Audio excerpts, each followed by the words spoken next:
Good evening, everybody. Meron na, siguro pwede nyo to i-share. So, ito yung experience ko sa pagdating ko dito. Surprising, 1 month lang nakapag-work na ako. Bakit? Kasi 1 week lang nakuha ko na, pinadala dito sa bahay yung ano ko.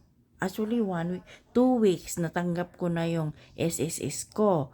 Tapos, kasi isa yun sa requirements para ka makapagtrabaho. And then, after 1 month, kasi spouse visa ang in-applyan mo.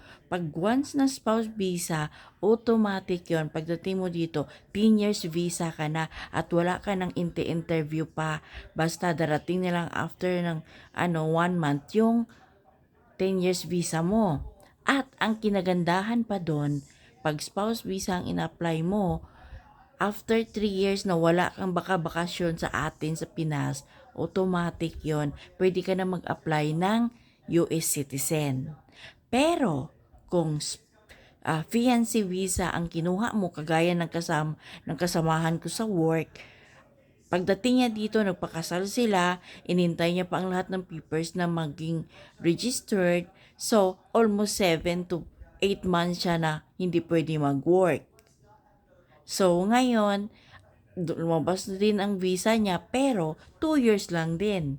At kapag fiancé visa ka, 2 years lang ang visa mo, intayin mo pa ma-expired yun, tapos pagka apply ka ulit ng US citizen, kailangan maghintay ka ulit ng 5 years.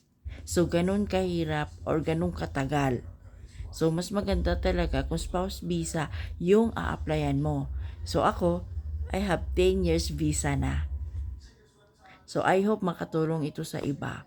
So, just share to everybody who wanted to go to the US.